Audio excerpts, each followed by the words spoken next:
Et donc, on prévoit que si un séisme de magnitude 8 venait à se produire dans le Grand Nord d'Haïti, si on considère les 4 grandes villes du Nord, à savoir les Port-de-Paix, les Cap-Haïtiens, Fort-Liberté et Ouanamètre, eh bien, la moitié des maisons seraient détruites. Donc, on aurait plus de 26 000 maisons qui seraient taguées, étiquetées en jaune, et près de 27 000 en rouge. Ce qui veut dire que plus de la moitié du parc des bâtiments sera détruit. Parce qu'on a estimé à plus de 95 000 bâtiments pour l'ensemble de ces 4 villes. Donc la moitié serait pratiquement détruite. Et on prévoit qu'il y aurait 10% de morts et il y aurait plus de 3 millions de mètres cubes de déblais à enlever. Donc le tsunami qui viendrait 15 minutes plus tard, parce que la faille passe en mer, il y aurait probablement un tsunami qui provoquerait une remontée d'eau de 5 mètres de hauteur, et cela pourrait produire la perte de plus de 100 000 personnes, notamment à Petitas. Donc, à travers le plan séisme Nord, les dégâts sont déjà évalués. Le rapport a été remis aux autorités du Nord. Donc, à eux maintenant, à ces autorités-là maintenant de prendre les mesures nécessaires pour pouvoir réduire la vulnérabilité. Au moins, il y a une chose qui a été faite en ce sens, c'est-à-dire que là maintenant, on a une idée plus ou moins claire de ce qu'un séisme majeur pourrait faire en termes de dégâts au niveau du Nord. Donc, tout à fait. On a une idée très claire de ce que cela peut produire, peut générer. Maintenant, à nous maintenant de prendre les mesures qu'il faut pour pouvoir réduire. Alors justement, est-ce que bon, entre-temps de votre côté, vous avez fait ce qu'il fallait, et il y a un rapport qui a été préparé, mais est-ce que déjà il y a quand même des dispositions qui ont été prises en ce sens? Bon, il faut dire que le rapport vient d'être remis aux autorités, mais ce que j'ai constaté jusqu'à présent, c'est qu'il n'y a aucune appropriation des recommandations produites dans ces rapports par les autorités locales. Okay. Ça date de quand la remise de ce rapport? Bon, personnellement, j'ai eu à faire un résumé de ce rapport il y a à peu près 1 an de cela. Le PNUD vient de remettre officiellement le rapport aux autorités concernées. Okay. Maintenant, nous avons un système national de gestion des risques et des désastres qui prévoit qu'au niveau de chaque département géographique, c'est le délégué qui gère le conseil départemental de gestion des risques et des désastres. Donc il revient au délégué d'élaborer des plans de contingence, et ces plans de contingence ont été déjà préparés. Maintenant, à travers ces plans de contingence qui regroupent toutes les institutions qui siègent au niveau de ce département, de préparer les opérations et d'anticiper les événements. Donc à chacun de prévoir le rôle qu'il aura à jouer lors d'un événement, et de mettre les fonds nécessaires, les dispositions nécessaires pour que chacun puisse assumer ses responsabilités lorsque ce phénomène aura à se produire.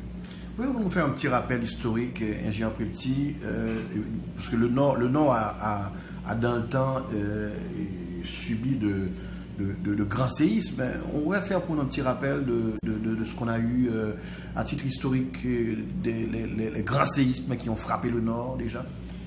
Bon, je n'ai pas toutes les dates en tête, mais nous avons des catalogues sismiques qui remontent à l'année 1500 sur l'ensemble du territoire national. Mais je me souviens que dans le Nord, la date qui a vraiment retenu l'attention, c'est celle du 7 mai 1842. La ville a été entièrement détruite, hein? Entièrement détruite. Bon, à l'époque, la ville du Cap avait une population qui était estimée à 10 000 habitants. Et on rapporte que ce séisme a provoqué la mort de la moitié, près de la moitié de la population, 5 000 personnes. Et ensuite, il y a eu un tsunami qui a provoqué une vague d'eau de 5 mètres de hauteur. Exactement ce que vous prévoyez là maintenant. Hein? Bon, parce que maintenant, dans le cadre du plan séisme Nord, il y a eu des modélisations. On pense que si le même séisme venait à se répéter, compte tenu de la situation actuelle, maintenant, au Cap-Haïtien, on a plus de 10 000 habitants. Donc, si on prend les 4 villes principales du Grand Nord, ça fait plus de 600 000 habitants. Donc, la population a considérablement augmenté. Les infrastructures ont augmenté, les routes, les bâtiments. Donc, c'est sûr que les dégâts seront encore considérables. Donc, 1842, c'est la date qu'il faut retenir pour le Nord. Mais pour Port-au-Prince, puisqu'il y a aussi une faille qui traverse toute la presqu'île du Sud, les dates que l'on retient le plus souvent sont celles de 1701, qui a eu à détruire les organes de Port-au-Prince, 1751, 1770, donc 20 ans plus tard, et ensuite 2010. Ok, alors vous pouvez faire pour nous un petit rappel, ingénieur Petit, de ces failles, et de ces fameuses failles, et certaines qui sont plus actives, d'autres plus importantes, et les failles les plus actives vraiment et les plus importantes, hein, qui représentent un danger réel pour Haïti. Bon, jusqu'à présent, on a pu mettre en évidence 4 grandes failles majeures. Je dis failles majeures parce qu'il y a aussi des failles secondaires qui sont tout aussi dangereuses que les failles majeures. Maintenant, les failles majeures, bon, la première, elle traverse toute la presqu'île du Sud. C'est la faille qu'on appelle la faille Enriquillo Plantain Garden, parce qu'elle prend naissance à Enriquillo en République dominicaine et elle se termine à Plantain Garden à la Jamaïque. Donc, elle traverse toute la presqu'île du Sud sur une longueur de 250 km. Moi, personnellement, j'appelle cette faille la faille de la presqu'île du Sud, parce que ça concerne pratiquement Haïti. Donc, elle part de Fond Parisien, de la frontière, tout près du lac Azuéi. Ensuite, elle traverse la zone de la Boule 12, là où se trouvent les carrières du sable. Et ensuite, elle continue vers la rivière Fouad. Elle longe le lit de la rivière Fouad. Elle passe ensuite au Mont Tapion. Si vous traversez le Mont Tapion, vous voyez de part et d'autre de Tapion, vous avez des carrières de sable. Ensuite, la faille se dirige vers Miragouane, dans la vallée de Calmacier, et elle se poursuit à la terminaison de la presqu'île du Sud, à la pointe de Tiburon, et sort en mer jusqu'à la Jamaïque, à l'endroit dénommé Plantain Garden. Ça, c'est la première faille. C'est une faille active parce qu'elle a eu à générer dans le passé des séismes destructeurs de magnitude égale à 7, bien encore supérieure à 7. La deuxième faille majeure, c'est celle qu'on appelle la faille septentrionale, qui sort de Cuba et qui passe entre la Tortue et Mole Saint-Nicolas en mer. Elle se trouve au large de la rade du Cap-Haïtien et elle se termine à la zone de Fort-Liberté. Et elle se poursuit sur terre en République dominicaine dans la vallée de Cibao.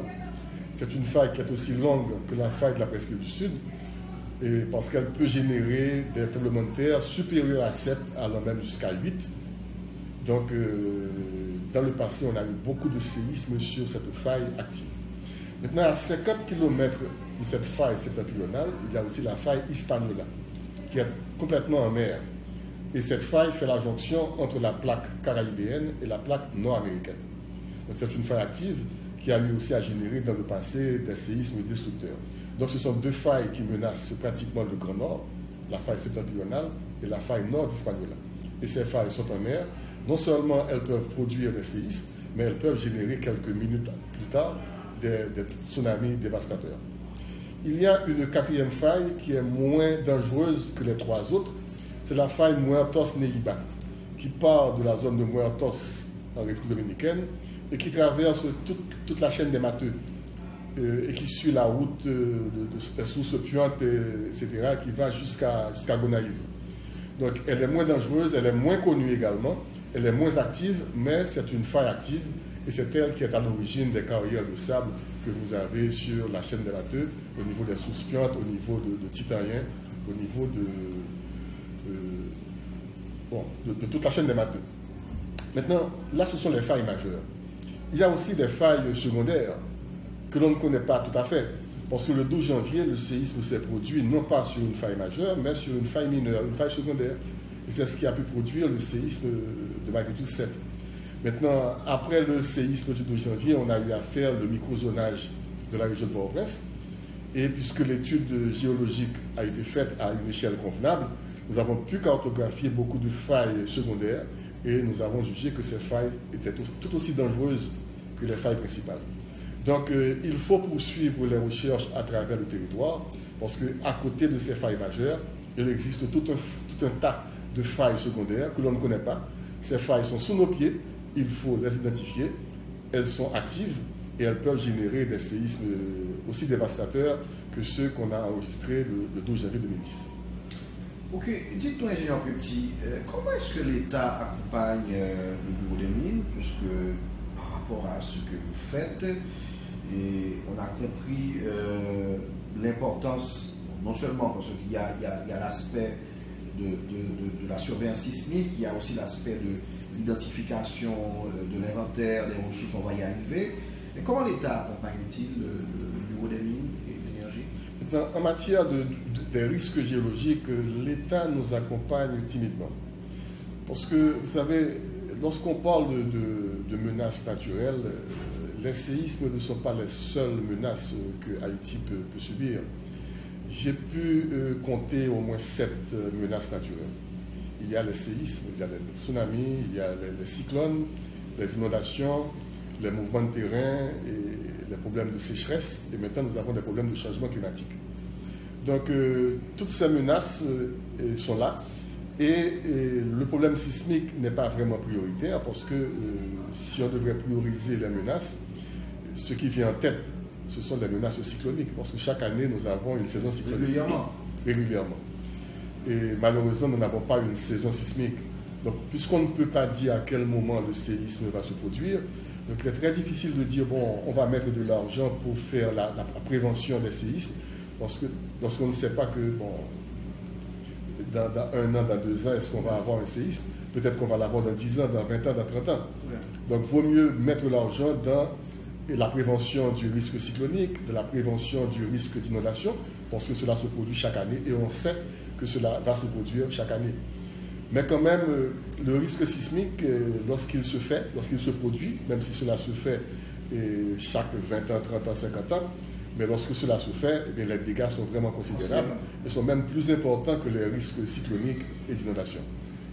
Maintenant, la responsabilité du Bureau des mines et de l'énergie dans la prévention du risque sismique, c'est le contrôle des séismes. Parce que nous avons mis sur pied un réseau de surveillance sismique depuis quelques années et ce réseau fonctionne. Et à chaque fois qu'il y a une secousse sismique, nous l'enregistrons et nous donnons l'information à la population et aux autorités qui sont concernées par la protection civile. Maintenant, on nous accompagne timidement parce que ça fait longtemps que nous réclamons un budget pour mettre sur pied ce réseau de surveillance sismique qui demande des fonds quand même importants. Mais pour l'exercice 2017-2018, nous avons pu finalement avoir un budget pour pouvoir faire fonctionner ce réseau. Donc désormais, sur le budget de fonctionnement, nous avons nous avons un budget pour faire fonctionner ce réseau de surveillance. Mais ce n'est pas suffisant et il faut faire aussi de la sensibilisation, de la formation. Donc timidement, on avance progressivement vers la prévention et la préparation du risque sismique. Maintenant, pour les autres menaces, il faut consulter la protection civile, il faut consulter les autres institutions qui s'occupent justement de la prévention de ces menaces. Ok, très bien. Mais dites-nous, est-ce que la relève est assurée en termes, je parle du personnel, parce que pour un domaine aussi important, et on sait que là, vous êtes une petite équipe bien rodée avec des aînés comme vous, mais est-ce que là, il y a une relève quand même qui est bien assurée, je veux dire, au niveau du personnel, dans le domaine en particulier de la surveillance sismique? La relève, elle est assurée, puisque nous avons l'École nationale de géologie appliquée, l'ENGA, et j'ai eu l'occasion cette année de faire un cours sur les risques naturels pour les élèves finissants de l'ENGA. Donc ils sont prêts à participer aux travaux de préparation et de prévention. Ils sont prêts à être embauchés sur l'ensemble du territoire, dans les mairies, dans les écoles, pour la formation des écoles, des écoliers et des universitaires. Et il y a aussi un master en géosciences qui a été mis sur pied par la faculté des sciences de l'Université d'État d'Haïti. Donc la promotion va bientôt sortir. Donc tout ça, c'est autant de relève. Mais malheureusement en Haïti, même si nous avons une relève, mais après ces formations-là, il arrive qu'on puisse embaucher difficilement ces gens-là. On ne leur offre pas des salaires intéressants parce qu'après le séisme du 12 janvier, il y a eu au moins une demi-douzaine de jeunes ingénieurs de la faculté des sciences qui sont diplômés et qui sont partis à l'extérieur pour se perfectionner en géodésie, en sismologie, en cartographie géologique. Ils ont terminé brillamment leurs études, ils sont de retour en Haïti, mais malheureusement, ils ne trouvent pas d'emploi. Donc le problème d'emploi est extrêmement difficile, ou bien ce qu'on leur offre comme salaire est extrêmement bas. Donc certains sont restés dans le pays, mais d'autres sont repartis à l'extérieur. Donc assurer la relève, oui, on le fait, mais il faut encadrer ces gens lorsqu'ils viennent de l'extérieur avec leur diplôme et créer un environnement favorable pour qu'on puisse embaucher ces gens et pour qu'ils puissent travailler convenablement et mettre leurs connaissances au service du pays.